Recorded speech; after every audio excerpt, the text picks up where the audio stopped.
Bonjour à toutes et à tous, je suis Elodie Bernadi, je suis directrice développement durable de L'Oréal France.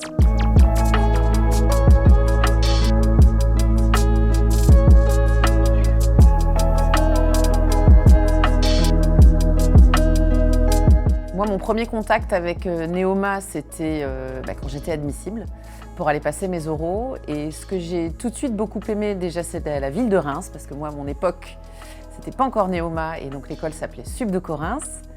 Et par ailleurs, l'accueil aussi qu'on a eu sur le campus, le BDE, effectivement, qui mettait une ambiance de dingue, mais aussi la rencontre avec le corps enseignant, qui était hyper chaleureux.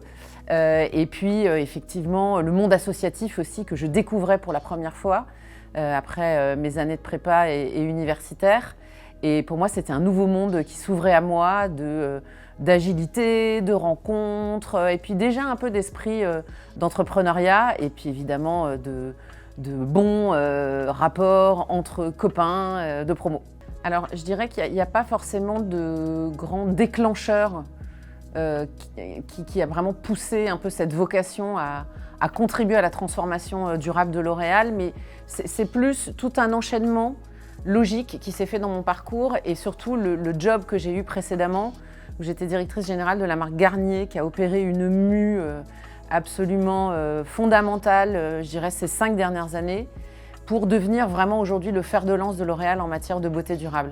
Et c'est vrai que c'est tout ce travail que j'ai fait sur cette marque qui m'a donné ce goût-là, et surtout qui m'a montré combien le développement durable était source de valeur d'une marque, c'est-à-dire que combien on a pu renforcer le lien entre Garnier et ses consommateurs en rendant Garnier plus sincère, plus intègre, plus crédible, et puis combien aussi c'était un moteur incroyable en interne de motivation auprès des équipes et surtout des générations les plus jeunes, et combien c'était un vrai levier de cohésion d'équipe et puis de créativité, quoi. À Neoma, j'ai pris le goût des marques. J'ai pris le goût de faire vivre des marques, les raconter, créer du lien avec les consommateurs. Et ça a été un module qui a été pour moi assez fondamental, qui s'appelait Marketing Stratégie, qu'on appelait MarkStrat, et dans lequel on travaillait sur des cas pratiques de la vie réelle de grandes marques. Alors c'est plutôt des marques de grande consommation. On a travaillé sur des cas avec Danone, avec Procter & Gamble, notamment sur les lessives, ça je m'en souviens très très bien.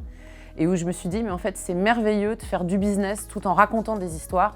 Et pour moi c'est ça la force du marketing, et c'est ça qui m'a donné ce goût. Déjà, nous, le développement durable chez L'Oréal, ça fait longtemps qu'on travaille dessus. Ça fait plus de 10 ans que notre groupe a opéré justement cette transformation. Et donc je dirais qu'aujourd'hui, la plupart de nos collaborateurs sont tout à fait conscients de leur rôle pour aider, justement, faciliter, accélérer cette transformation durable. Mon rôle à moi, c'est vraiment de fixer des priorités, parce qu'on ne peut pas tout transformer d'un coup.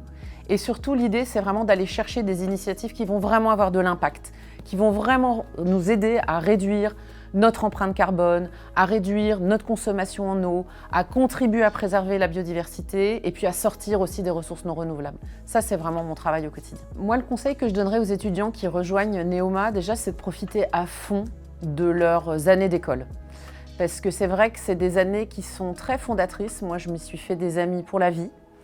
C'est aussi une école qui, je trouve, est moderne, connectée au monde. Donc vraiment, suivre les cours, participer activement aux cours, et puis surtout participer activement aux cas pratiques pour vous ouvrir justement sur la palette extraordinaire de métiers qui sont à votre portée.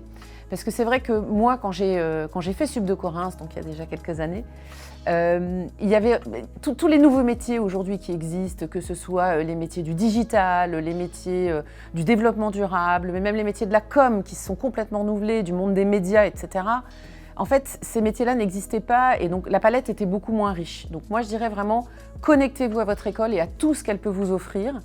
Et puis la deuxième chose, c'est justement rester aussi connecté au monde, parce que le monde du travail va continuer d'évoluer, des nouveaux métiers vont encore apparaître, des nouvelles manières de travailler aussi.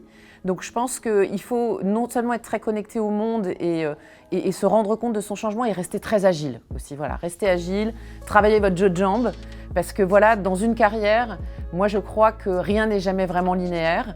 Les choses s'enchaînent de manière assez naturelle, mais parfois nous amènent à faire des pas un peu de côté Et aujourd'hui, se lancer dans la vie active en disant je veux être CEO d'un groupe du CAC 40, c'est hyper honorable, c'est génial, c'est très ambitieux, mais il y a des milliards d'autres possibilités qui s'offrent à vous.